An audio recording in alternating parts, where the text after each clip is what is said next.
अस्सलाम वालेकुम एवरीवन। आज हम बनाएंगे जिंगर बर्गर बहुत इजी तरीके से और बहुत ही यमी ये बनेगा। चलें तो फिर स्टार्ट करते हैं। सबसे पहले हम चिकन लेंगे। मैंने यहाँ पर बोनलेस चिकन लिया है। चिकन को हम बाउल में शामिल कर देंगे, साथ ही इसके ऊपर नमक भी शामिल कर देंगे। नमक शामिल करने के बाद इसमें हम सॉसेस शामिल करेंगे। सबसे पहले सोया सॉस शामिल करेंगे, 1 टीस्पून के बराबर इसमें हम सोया सॉस शामिल करेंगे। साथ ही हम इसमें चिली सॉस शामिल करेंगे, वो भी 1 टीस्पून शामिल करेंगे। विनेगर थोड़ी सी मिकदार में इसमें शामिल कर देंगे। इसके बाद हम थोड़ी सी मिकदार में कुटी हुई लाल मिर्च शामिल कर देंगे। ये तमाम तर चीज़ें शामिल करके चम्मच की मदद से अच्छी तरह से मिक्स करेंगे और उसके बाद हम इसके अंदर 2 से 3 टीस्पून दही शामिल कर देंगे। दही शामिल करके चम्मच की मदद से अच्छी तरह से मिक्स कर लेंगे। जब ये आइडिया हो जाए कि दही अच्छे से मिक्स हो चुकी है तो उसके बाद हम इसे ढाँप के 5 से 6 घंटे के लिए रख देंगे। 5 से 6 घंटे बाद हम 2 कप मैदा लेंगे और उसके अंदर ½ टीस्पून नमक शामिल कर देंगे। जो चिकन हमने 5 से 6 घंटे के लिए मैरिनेट करने के लिए रखा हुआ था वो उठाएंगे। आप देख सकते हैं कि ये किस शक्ल में आ चुका है।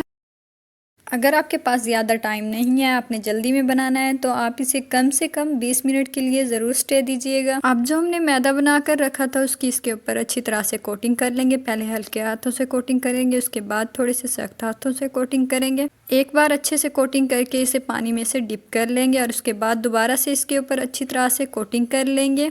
अब हम कढ़ाई लेंगे। कढ़ाई में ऑयल जब ज़्यादा गर्म हो जाए तो उसके बाद इसे शामिल कर देंगे और फिर हम आंच को हल्का कर देंगे। चिकन शामिल करने के थोड़ी देर बाद हम इसके अंदर चम्मच की मदद से इसकी साइडों को चेंज कर लेंगे। चिमटे की मदद से हम इसकी साइडों को अच्छी तरह से चेंज करते रहेंगे। जब चिकन लाइट ब्राउन हो जाएगा तो इसे निकाल लेंगे और जो हमने बाकी चिकन के पीसेस बनाकर रखे हुए थे उसे भी अच्छी तरह से कोटिंग करके ऑयल में शामिल कर देंगे।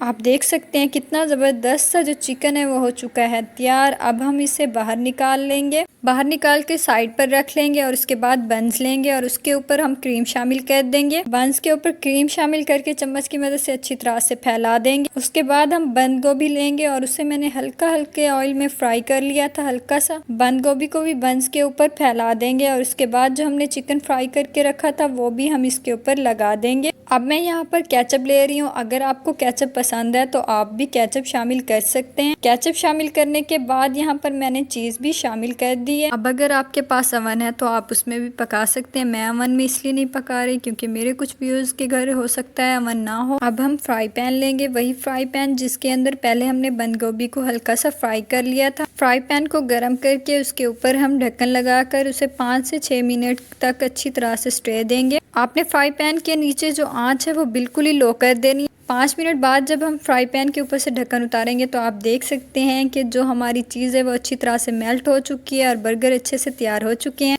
अब हम इसे कट कर लेंगे और फिर मैं आपको दिखाती हूँ कि ये अंदर से कैसे दिखते हैं। आप सब ने इसे एक बार ज़रूर ट्राई करना है। बहुत ही ज़बरदस्त और बहुत ही यमी बनते हैं। अब इसे कट कर लिया है तो आप देख सकते हैं कि ये अंदर से कितने ज़बरदस्त से और कितने ज़्यादा यमी लग रहे हैं। उम्मीद करती हूँ कि आपको मेरी आज की वीडियो पसंद आई होगी। लाइक करना और कमेंट करना मत भूलिएगा। साथ ही मेरे चैनल को भी सब्सक्राइब कर दीजिएगा। इंशाल्लाह नेक्स्ट वीडियो में मिलेंगे एक न्यू रेसिपी के साथ। तब तक के लिए अल्लाह हाफिज़।